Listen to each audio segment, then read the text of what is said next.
This is AA4FL, Net Control and Moderator today for a discussion on Memorial Day, Remembrance, and History. We have Nets weekly here on 20 Meters Live, often with Zoom simulcasts that are made into YouTube videos. For those of you that are hearing this presentation on YouTube, welcome to our net. This is in honor of Memorial Day 2025.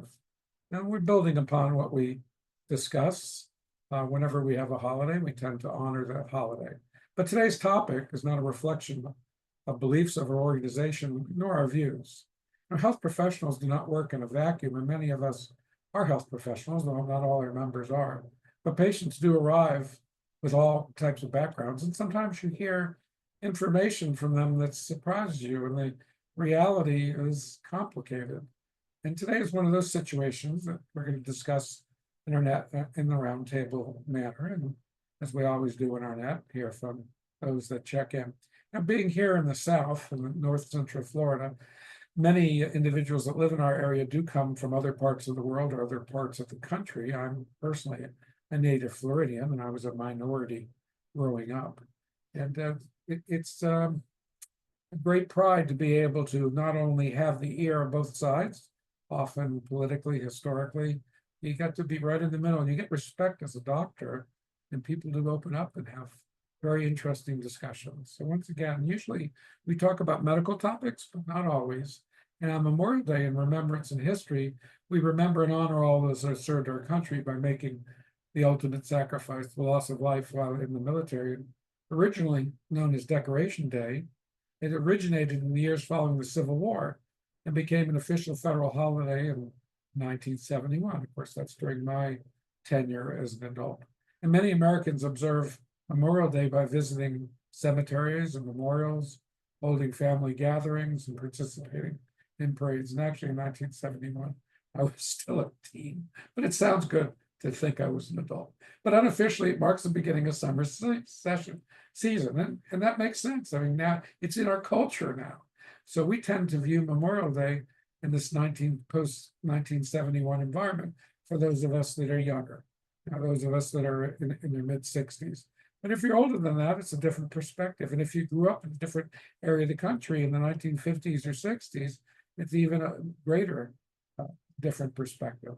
But the Civil War, which ended in 1865, claimed more lives than any other conflict in U.S. history, and it required the establishment of the country's first cemeteries. And by the late 1860s, Americans in various towns and cities had begun holding springtime tributes to these countless fallen soldiers, decorating their graves with flowers and reciting prayers. And if you go to history.com, you'll find an article on Memorial Day history. That's where this information is coming from. But it's unclear where exactly this tradition originated, because numerous different communities may have independently initiated the memorial gatherings, and some records show that one of the earliest Memorial Day commemorations was organized by a group of formerly enslaved people in Charleston, South Carolina, less than a month after the Confederacy surrendered in 1865. We'll discuss this version of Remembrance later here in our interactive forum, hearing from some of those that grew up in the South when there were still relatives that were alive, relatives of relatives. Obviously, they weren't necessarily soldiers, but I think when you hear some of the details about the South, you'll find it very interesting in the post-Civil War years, going 100 years forward. Nonetheless, in 1966, the federal government declared Waterloo, New York, as the official birthplace of Memorial Day. Waterloo first celebrated the day on May 5th, 1866, and was chosen because it hosted an annual community-wide event, during which businesses closed and residents decorated graves of soldiers with flowers and flags in them. So, as to whether or not it was the only community that did so, it's being recognized as the first one, but knowing that also that victors write the history might have a slight impact. Now, in past celebrations and honoring our dead and also our veterans, we've spoken about different periods of war in terms of the death and mortality of war, because deaths not only occurred from battlefield trauma, but also from disease and other non-combat situations. And if you would go to some of the recordings of Grand Rounds that Chip has on amarcoaudio.net, if you would look at that site for the recorded streams, May 26, 2024, you'll find when we just had that discussion, extensive discussion. And as you go through the Revolutionary War all the way up to the current day, you'll see it started to shift. There was a disease era where more people actually passed away of disease while in service than they did from battlefield trauma. And then as you got into World War II, it started to switch. It's the trauma area. More people passed of trauma. We've gone into extensive detail of this in the past, but and we'll go over the gist of the discussion. I'm going to go ahead and pause one for ID, and then we'll take additional check-ins. This is Whiskey Bravo 5 Delta, AA4F Alpha Mike, operating out of Hawthorne, Florida. Graham Ramsey Net, a long-standing net every week on this frequency for the Medical Amateur Radio Council, but open to all amateurs. Anyone that's a patient as well as a health professional, the whole gamut is welcome to participate and join. And we encourage you to check in and participate in the roundtable discussion. Taking additional check-ins at this time, make your call to Whiskey Bravo 5 Delta.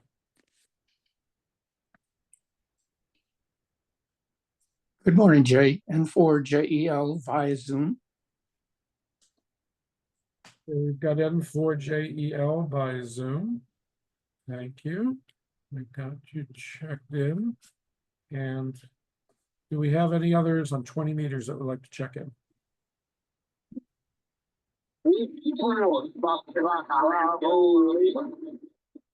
Okay, Bravo Lima station, repeat your call, please. Whiskey 4, Foxtrot, Bravo Lima. Whiskey 4, Foxtrot, Bravo Lima, is that correct? I was just listening here, and I was wondering, I had a question for you real quick, over. Oh, sure, John. Whiskey 4, Foxtrot, Bravo Lima. Go ahead, and what is your question? Were you supposed to be out did you guys have a booth out there, over? We had a booth at Hamvention and Xenia, and we also have a booth in Orlando, Hamcation. Over. Roger. Okay, yeah, we were out there. We stopped this booth and got information and stuff. My wife is a retired nurse now, so just have to run across here while I was speaking the frequency. So now I'll know and I'll lock it in. So we can participate. Over. Oh, yeah, we'd love to have your participation, John. Please hang around, and your wife's welcome to listen in too. Thank you for stopping by our booth. Do we have any additional check-ins on 20 meters? Make your call to Whiskey Bravo 5 Delta. Comment, go ahead.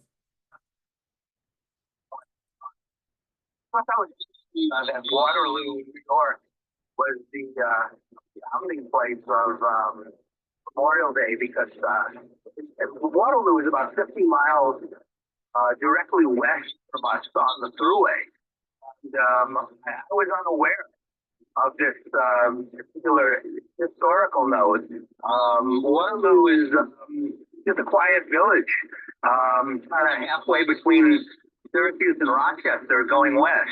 So that was an interesting fact, Jay. I just, something I have learned. Go. Okay, well, thank you for that comment, Barry.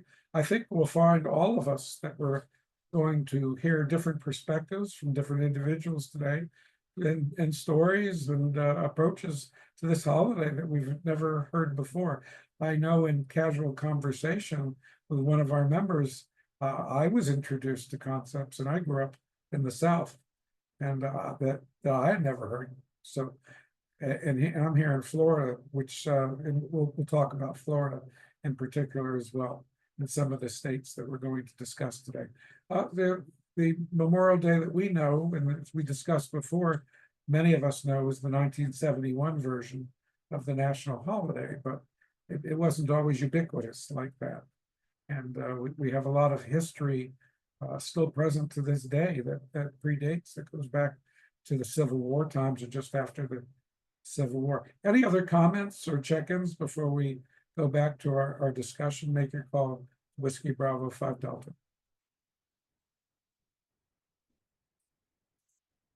Well, as we've discussed in the past, war is hell.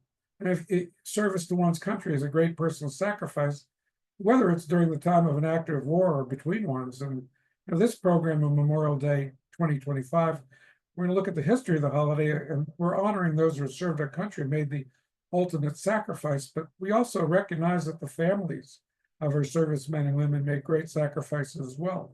Many civilians work hard to support the troops and protect their safety, including those who develop medical advancements that reduce mortality in war. And once mortality occurs, of course, it's those family members, the people that remain, that shoulder the ongoing burden of that loss. Death while in the service was not always predominated by battlefield trauma, as we talked about. There was an era of disease, people died of disease, but in the modern times, the medical profession played a major role in preventing non-combat deaths. So here we are, we have individuals in the service, and we're honoring those that have passed away, but let's also remember those that have helped to make sure that our servicemen and women were not casualties, did not pass away. And that's Veterans Day, of course. But in wars leading up to World War II, that stateside training camps were breeding grounds for disease. The major childhood diseases came into those camps: measles, mumps, chickenpox. They could sweep through a camp in World War I. That was a serious problem. Sure, during the Civil War it was as well. And even more serious diseases such as meningitis and pneumonia were a constant threat. And recruits during World War I were screened for infectious diseases at entry. That helped somewhat, but colds, flu, and influenza were a constant problem, and with secondary pneumonia carrying a real risk of death. And bacterial pneumonia at that time carried a 40 to 50% mortality. So without antibiotics, all that could be done was general supportive care. Then you start taking into account troop ships during that era, crossing the Atlantic for 7 to 15 days, packed full of troops, close quarters, especially when the influenza epidemic began. And this is true on the way home from the war, particularly. It would prove nearly impossible to control disease outbreaks on ships. And on the way over, once they went ashore, conditions were not that greatly improved. Units were taken to makeshift training camps scattered throughout southern and central France, lived under conditions were not much less crowded than on the troop ships. And of course, with the new influenza, the Spanish flu appearing in 1918, proving to have a mortality rate in the 2 to 3% range. Of 1,000 soldiers contacted it, 50 to 100 also would go into pneumonia, and 25 to 50 would die. So there were a lot of deaths from diseases for those in the service, and the medical improvements that saved lives prevented more deaths requiring remembrance. And if you go to our website again, and if you go to some of our archives of the Ether publication, you'll find that we've done articles on diseases and medical care of World War II. If you can find the January 2024 edition or Ether publication, and you will be able to find that through a link in the slides from today's presentation. I am prompting off slides. If you go to healthcarehams.org, you're listening on 20 meters, go to healthcarehams.org and look at the posts for today. There's some posts, and on that post you'll find a link to the PowerPoint, which has got active links to the background information, and the articles we're talking about can be viewed through that link, and we encourage you to do so, as well as to use the links from the originating information that we're basing these discussions on. So World War II was not the first war to foster significant advances in medicine, not the last, but it was necessitated out of need due to circumstances that occur during wartime in a concentrated way, not seen during peace. An example is treating severe multiple wounds leading to or expanding existing care through the medical challenges that have not yet become common in civilian practice that you wouldn't see in part of your private practice. And strangely, back in World War I, if you look at that war, we even had the origins of the development of chemotherapy for cancer treatment. It's not what you think. It's the use of poison gases demonstrated that synthetic molecules killed normal cells. And eventually, it was determined that these molecules or other ones, if produced, that could kill cancer cells more than normal cells, and that would benefit patients with cancer.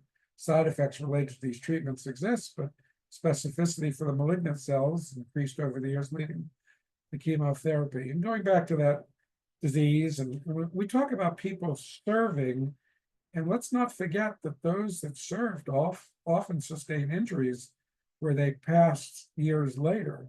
And the mustard gas comes to mind because my grandfather fought in World War II. I never had a chance to meet him because of the damage that he had from mustard gas exposure, and eventually had heart lung failure. Died long before I was born, even before my father had graduated high school. So let's also realize that there are individuals that have mortality that result from their service, but it may not happen during the service. And World War II saw the expanded treatment of infectious disease.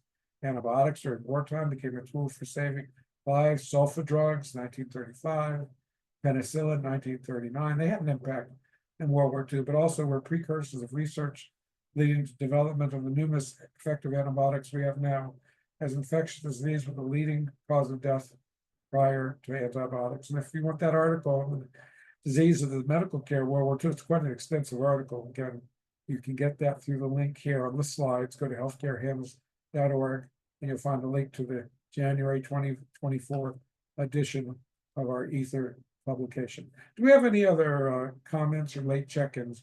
Make your call to Whiskey Bravo 5 Delta.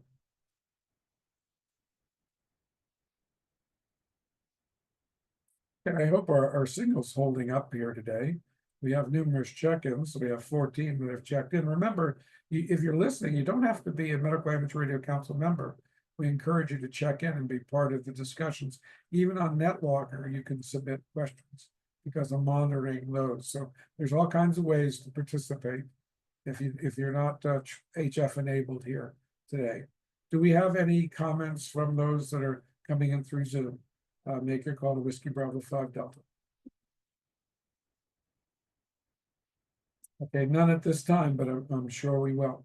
In World War II, if we think about the way the war ended, those were events that changed our world forever and saved the lives of millions of servicemen and civilians from being casualties of war. And then 2 bombs brought the war to conclusion, but the healing of society from that trauma took decades, and serious ongoing philosophical issues still exist. From a practical standpoint, many of the current global events emanate from this world war and the subsequent realignment of allies and foes and the effects on societies. And the implications of nuclear war and the ethics of the use of the weapons at Hiroshima and Nagasaki have been thoroughly discussed, still being debated, and yet there's been a proliferation of nuclear weapons development. So can we only rely on nuclear deterrence to ward off assured total destruction? This is something that we are constantly seeing as an issue, and unfortunately may rise to a current event here soon. Not the fact of a nuclear war, but the fact of individuals fighting over who should have nuclear weapons and who should not. If you go back to the articles in our Ether, you can click on an article if you're really interested on how the atomic bomb transformed Japanese culture. You know, Godzilla was begat out of the nuclear wars. Japan's always loved their monsters, and Godzilla was right out of the 1954 Bikini Atoll Marshall Island exposures. And I think you'll find that article very interesting if you'd like to click on it. Now, in the past, we've also talked about, we have 2 of our individuals here that spoke quite extensively about the subject. We have Bernie, KD5QHV, here with us today, and we have Dave, KN0S. And we talked extensively about Korea and Vietnam and the use of helicopters and how getting patients stabilized quickly pays huge dividends as the survival rate became very high if you get the soldier through the first 24 hours of trauma. So if you go to the slides, once again, you've got links. You have audio from Dave KN0S. He actually led a Grand Rounds in the Air discussion in December 2023, the discussion of medical care during the Korean and Vietnam wars. And I think once you'll find that fascinating, and I encourage you to check out the links. But going back to Memorial Day in itself, and we're going to focus a little bit more on the main discussion points for today. We certainly are honoring all those that have lost their lives, and grateful for those that didn't because of these medical advancements that were made, and in the other ways that death and disease were eliminated, but we're a product of our experiences in the context of our view on Memorial Day, and it carries the memories of loss within the immediate generations that preceded us. Our parents, our grandparents, our uncles, our aunts, those who lost their lives in service. But the history of the holiday is more intricate than that, because it originated during much different times in the country, now much healed and changed. In the first century of the USA was not as unified, and vastly different views and culture existed. A country born but not yet matured. And sometimes we look at the politics of today and suspect that maybe we're still not unified, but compared to what went on during that, we're just a maturing country. As we discuss the history of the holiday today, we're going to look back to the 1950s and early 60s. This is the time when our citizens still had living relatives who had lost members of their families during the Civil War. And these years extended with the marriage practices post-Civil War in the South. So if Chip might want to make a comment here and explain what happened with marriages after the Civil War that led to having people that survived well into the 20th century, spouses of veterans. Go ahead, M5RTF, AA4FL. Yeah, I was born in Jackson, Mississippi, and grew up there. And from early age in school, I was taught that we were a conquered nation. I was a victim of the War of Northern Aggression, and that our job was to bide our time until the South would rise again, which unfortunately has never happened. But we had some phenomena that probably most people don't know about. There were observances of the Confederate dead in Columbus, Mississippi. A woman started an annual tradition. Tomorrow's actually the anniversary of the end of the Civil War. May the 26th, and she and some friends were putting flowers on the graves, not only of the Confederate soldiers, but also the Union soldiers in Columbus, Mississippi. So that was one of the earliest observances. But when the Decoration Day was started, it was for Union soldiers only. So the Southern states began to have their own commemorations. Confederate Memorial Days started up in every Southern state. And we had, when I was a child, we had parades. And that was in the 1950s. And there were still some, there were a few former slaves. They had been born before the end of the war, probably didn't even know they were slaves at any point in their life, but they were honored at that time. And also, we had Confederate widows. Now, this is an interesting phenomenon. 25% of all of the marriageable men were killed in the South in the Civil War. It was devastating, and it took a long time for the South to recover. And there were a lot of unmarried women who would marry Confederate ex-Confederate soldiers who got at the time a very generous pension of about $7 a month. And if they died, then the widow would get that for the rest of her life. And that practice continued to happen all the way up through the Depression era, in which young women who did not have other marriage prospects would marry an aging veteran of the Civil War, maybe in his 90s, and they would then get his pension for the rest of her life. And they still had Confederate widows when I was a child who participated in the parades. And also, I looked it up just out of curiosity. The last Confederate widow actually died in the year 2020. That was 5 years ago. Was the last woman who had been married to a Confederate soldier. So it's very interesting that that those those practices went on as long as they did. But it was a whole separate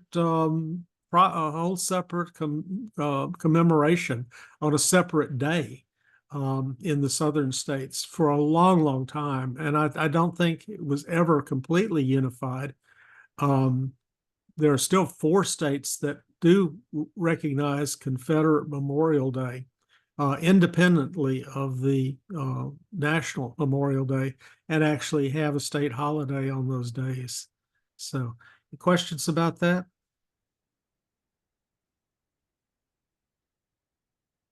Any questions for Chip N5RTF on 20 meters? Please make your call now at this time.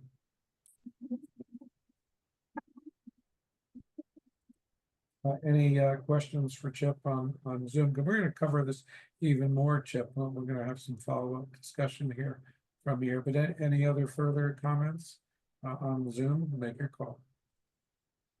This is Barry, WB1FFI. Just want to thank you, Chip, for bringing this subject to light, because us people in the northern section of the country, at least personally, I was unaware that there was a separate holiday for the Confederate Memorial Day, and that it was a separate holiday. And I've since looked it up on the internet to read a little bit about it, and it's fascinating history. Obviously, it creates a lot of controversies, being that slavery and those issues were at stake in the war. But nonetheless, it's part of our history, and we have to be honest about it. And it's important to recognize that even though the North was the victors, there were a lot of suffering in the South, and families suffered. And I thought your comments about the pensions for the wives was fascinating. Again, I was not aware of that, and that's what makes the net fascinating, is how much we can learn from one another. So I'll send it back to you, Jay, for as net control. But I really find this topic fascinating. Thank you. Well, thank you, WB1FFI. This is AA4FL to Mike. We're going to have a Mary AA4BX in just a minute. Speak. Join the net here with some comments. Hold on just a second, Mary. I just want to go ahead and identify. This is the Medical Amateur Radio Council Grand Rounds in the Air 20-meter net. We're also having a Zoom simulcast. For those of you that are interested in seeing the prompts that we're using for our interactive roundtable discussion today, you can go to healthcarehams.org, and look under posts. You'll be able to get the PDF of the background information that we're using today. At this time, I'd like to turn the mic over to AE4BX in South Carolina for some additional discussion. Go ahead, Mary. Okay, well, South Carolina is certainly one of the states that honored the Confederate Memorial Day, which I believe was May 10th. And I worked in a federal clinic where we would close May 10th, and there would be various, I don't know if there's parades, but there were various events for that day. And we worked as usual for the regular Memorial Day. And South Carolina never really believed that the South would never rise again for many, many years. And it went on. I'm not a native of the South, but I lived here for a long, long time. So, but Confederate Memorial Day was celebrated more than the regular Memorial Day. And that was still in the 70s and 80s that we went on. AA4BX, AA4FL, the mic for Whiskey Bravo 5 Delta. Thank you, Mary, and thank you, Chip. You know, it's interesting as we move on with our discussions here. We talk about the South, and we talk about the South in the 1950s and the South in the 1960s, and the South of today. You know, it is much different. I'm trying to remember, Mary, was Wisconsin that your family was from, Mary? Wisconsin? Yeah, I thought so. And many of us in the South, I mean, my family was from Boston. I grew up in Miami. I don't know if Miami counts. I think they call that New York South, or at least when I grew up. Now it's probably South America North. And I'm very thankful to be from a vibrant community where I've been exposed to many, many cultures. But the South isn't the same that it was back then. If we think about why. And part of these deaths in war are part of the reason, ironically. Sacrifice begets change. And ironically, the wars of the 20th century led to great changes in society as service members countrywide. They served united in purpose, and deaths in the ranks of the armed forces, that didn't discriminate where you were from, where you came from, how you looked. I mean, once you're in the battlefield or in transit, dude, it's a common risk. So we're a different country because of it.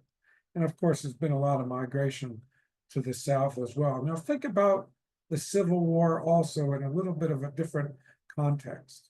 We talked about the disease era, the mortality era from trauma or battlefield. But during the Civil War, more deaths came from disease than came from combat. So you only had 2 million people serve in the Civil War. 10% of them died from disease, and then another 5% from combat deaths. That's a total of 300,000 deaths. And if you go forward to World War II in a different era, 240,000 Americans lost their lives. But out of those 240,000, you had 11 million people that served, and only roughly 15,000 people died from disease. The rest were combat deaths. So when you look at the Civil War, 80% less people in service, many more deaths percentage-wise, and the trauma, the reality, scarred both sides for years to come. Again, it didn't discriminate on where you came from when you're in war. While the victors maybe had the ability to move forward with more control, the losing cause had trauma that persisted and was palpable to members of Marco who grew up in the South. As you could hear the discussion from not only those that grew up in the South, like Chip, but also from those like Mary who moved there. And the South had major demographics and societal changes during that time. So we're not making political commentary with our topic today, but discussing history and the maturation of a nation and those who live in it and benefited from the sacrifices made from those who lost their lives during war. And isn't that what Memorial Day is all about? Keith, N3IM. Keith, are you still with us, Keith? N3IM, this is Whiskey Bravo 5 Delta. Go ahead, Keith. Yeah, I'm here, Jay. Can you, Keith, I know in the past you and I have discussed some of your childhood, having been a few years, I think, in the primary school ages being in the South and then moving to the North. Can you explain some of your observations on these changes in society, what it was like back then, and maybe you can give a reference of what kind of years you were in? Not that we want to age you here. Sorry, Keith. I think the context would be very important. Let me turn the mic over to you. N3AM, Whiskey Bravo 5 Delta. Okay, Jay, very good. I did kindergarten and first grade in the early 50s in Rock Hill, South Carolina. And at that time, it was a very segregated community. I went to an all-white school, lived in an all-white neighborhood, rode in an all-white bus. And when we went downtown, there were colored water fountains and white water fountains. And it was, I was indoctrinated very early in the segregation aspects of the South. I had a very Southern belle for a teacher and had a very deep Southern drawl. And then after about midway through first grade, we moved to Philadelphia, and I was introduced to the elementary school there and spent the first 2 weeks in the principal's office because I wasn't going to go to school there with colored people. So I had a very indoctrinated time in the South, and then moved to the North and had a culture shock and developed an understanding of the problems. Now, when I lived in Rock Hill, it was the beginning or the early stages of the civil rights movement. So we saw some of that just before we left. And that's my contribution. Back to you, Jay. Okay, N3IM. Whiskey Bravo 5 Delta. Well, thank you for that contextual information. I think that's very important, Keith. Do we have any questions of Keith on 20 meters? Make your call to Whiskey Bravo 5 Delta. Anyone on Zoom that would like to ask Keith questions? Make your call, Whiskey Bravo 5 Delta. Yeah, hi, Barry again, WB1FFI. Just thank you, Keith, for your insights.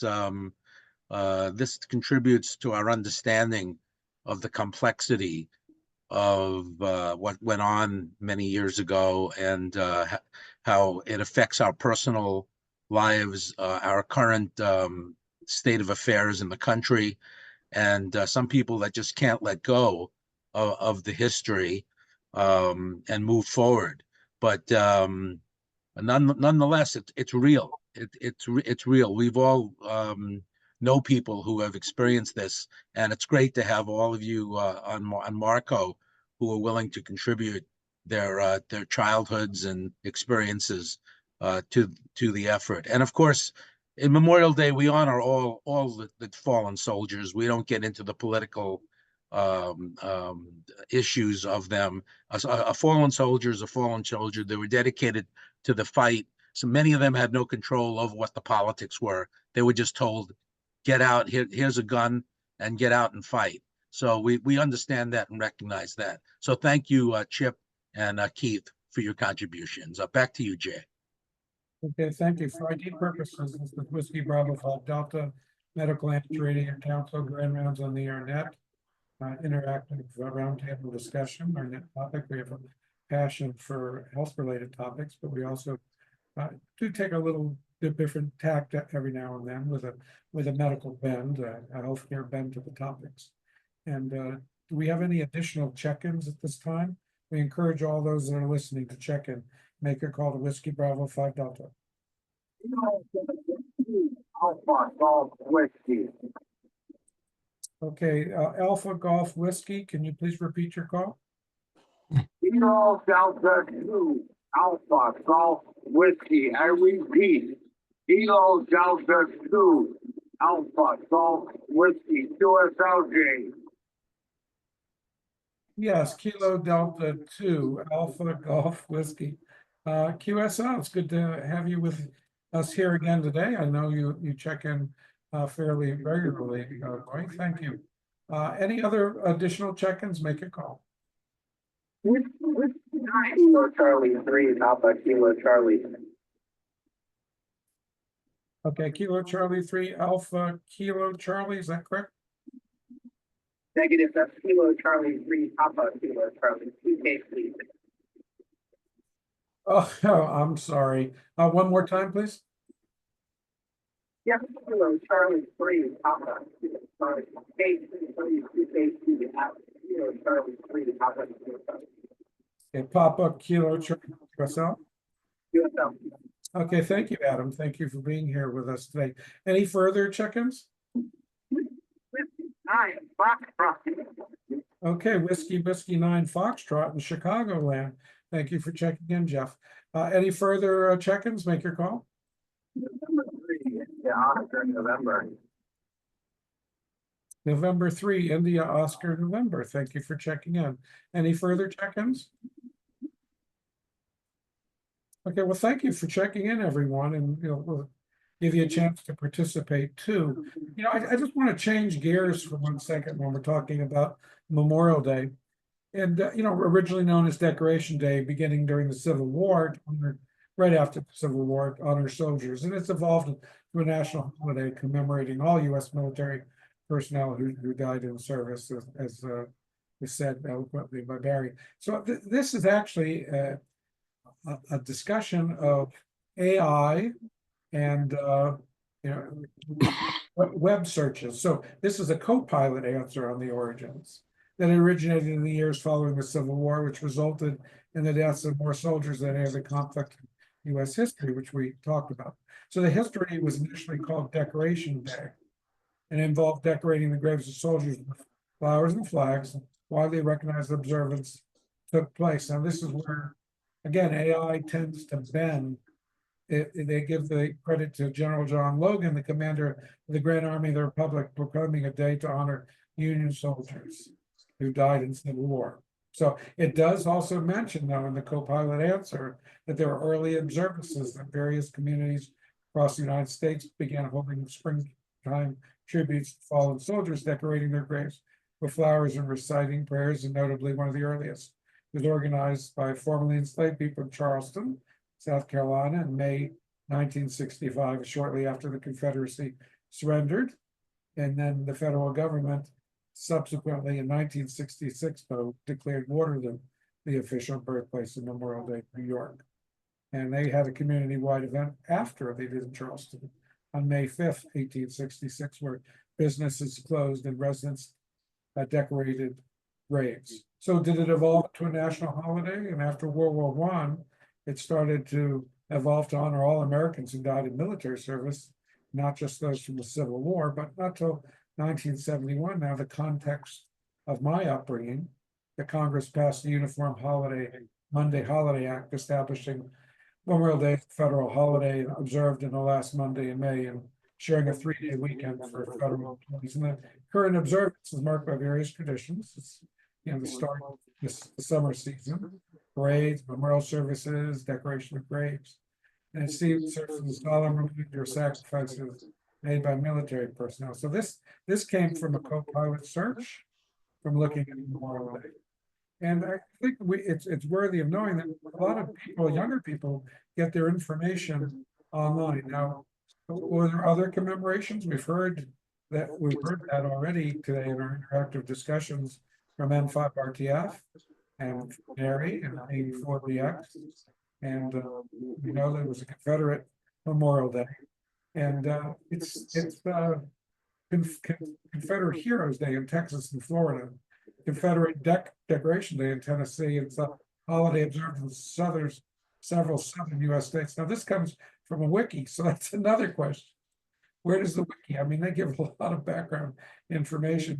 They cite their sources, but still, when you're on the internet, young people are going to learn these holidays in this way. You can get confused at times. The holiday was originally publicly presented as a day to remember the estimated 258,000 Confederate soldiers who died during the American Civil War. And of course, when that was found by the Union, they extended that to become towards a national Memorial Day.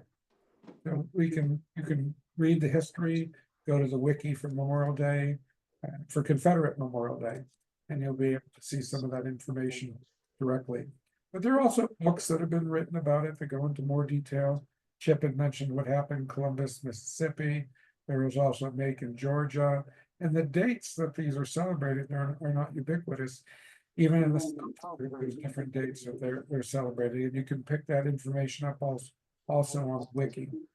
But in the wiki continues on to talk about how the days were selected. One was chosen on April 26th, as that was the first anniversary of Confederate General Johnson's surrender to Union Major General Sherman at Bennett Place. And for many in Confederacy, that marked the end of the Civil War. But that's not the only date. Other states chose late April dates, or May 10th, which commemorated Jefferson Davis's capture.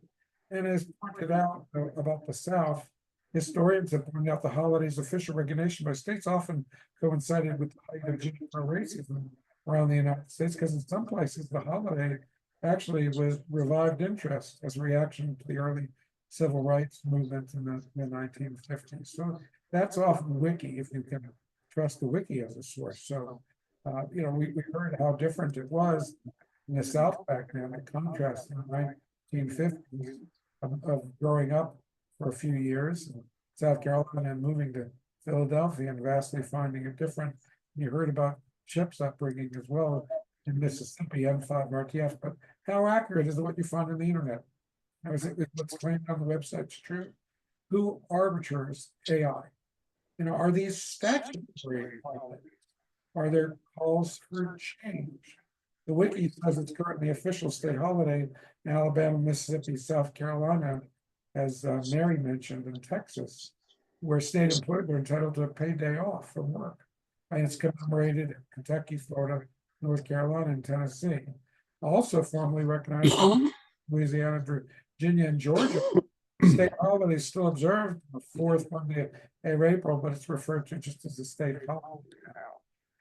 So, yeah, but go on the internet, you'll find there's another site, timeanddate.com. It will actually list the dates that they're celebrating in the different states.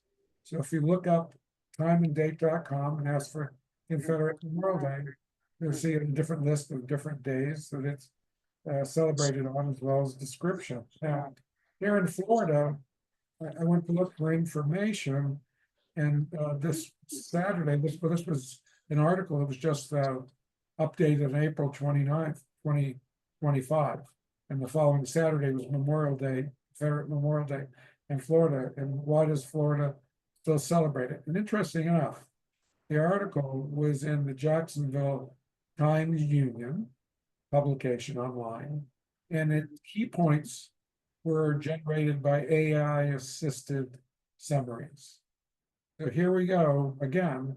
When you find this information that our children and our grandchildren are exposed to, and it's becoming more and more AI generated, and the information can certainly get distorted. So who was there live to be able to hear these firsthand stories, like Chip and 5RTF? That's how we know what it was really like in those areas, and it's important to discuss. History is history, guys. And you can go back and you can take away the history, you can hide the statues because you're worried about someone being sensitive to it, but you know, it's still history. You can't deny these things occurred. But on Saturday of April 26th, the state of Florida officially honors the Floridians who took up arms in the Confederate battle against the United States of America in the Civil War. And it's not a paid holiday. There's no official ceremonies.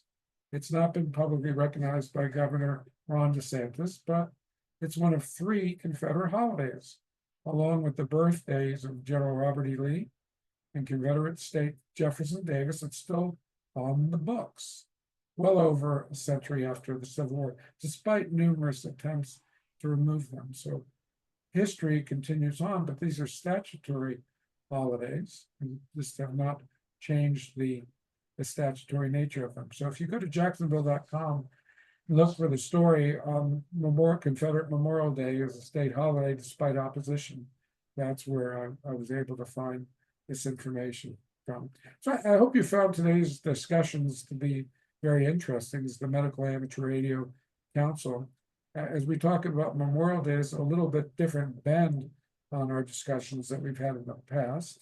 They're more focused on the medical aspects of those with mortality or death, and the impact directly in the context that we often think of.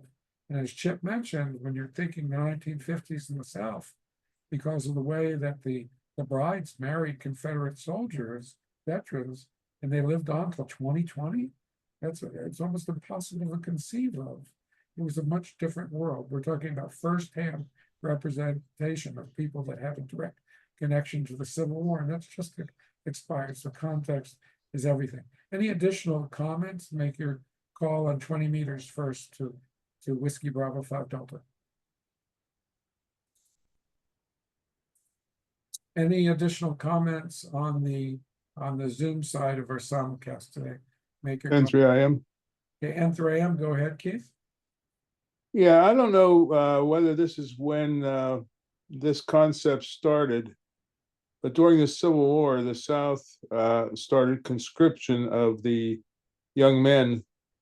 Initially, it was, I believe, 18 to 30, but as the war progressed, it became 17 to 50 that they were conscripted into the Confederate Army. And I don't know whether that's when conscription started or whether that occurred in the Revolutionary War. But I know that in the Confederacy, there was conscription of males for the military.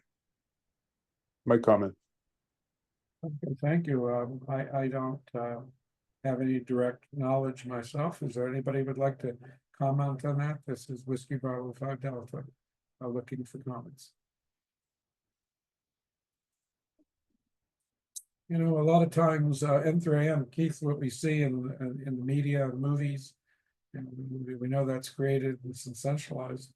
But obviously, some of the culture in the movies was in the North, just grabbing people as they came into this country, almost right off the boat and putting them into service. And they had so many more people to choose from. So I don't know the answer to that question, but there's countries today that still do conscription. And we, of course, we're a volunteer force here. So Keith, did you serve in the military? Or? I was in the Navy. Yeah, you were in the Navy. Okay. And I know many of our members either volunteered or were conscripted, and numerous Marco members served as medical officers in the military. And thank you for your service. And fortunately, you're all here, that we're not discussing you in the past tense as the Memorial Day, but thank you for everyone that served. Any additional comments or questions?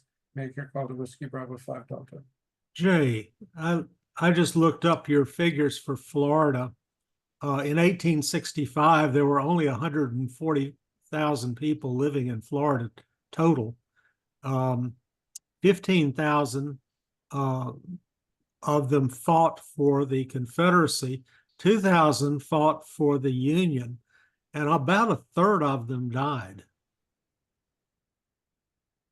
I've been to, thank you, N5RTF. I've been to a reenactment here in North Central Florida, the Battle of Olustee. So I know there were battles. You know, Florida as a state, it's long and thin. If you go from Key West and you want to drive to Pensacola, I can drive from Gainesville probably up to visit Andy in Columbus, Ohio, quicker than I can transit the state of Florida.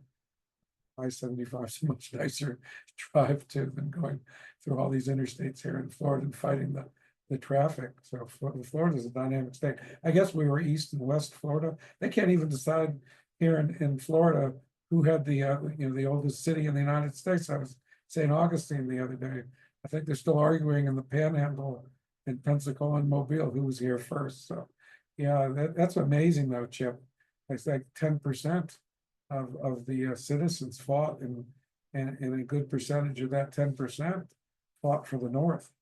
Very, very interesting. I guess it wasn't a traditionally Southern state. It wasn't part of the original Confederacy. Is that correct, Chip? And 5 RTF, Whiskey Bravo 5 Delta. Well, people had loyalties to the North. Some of them had family. Some of them were slaves that left and went to fight for the Union, which makes sense. But yeah, Florida was almost uninhabited all the way up until the 1950s, when air conditioning and DDT made it attractive. Yeah, I guess it was a while you could have bought property in Florida for a song and a dance, so they got down to Miami and started to be able to handle those two aspects of cruel Florida life. Now, thank you, Chip. I grew up in Miami, and anything older than 1925 was rare, so we thought Florida was a young state.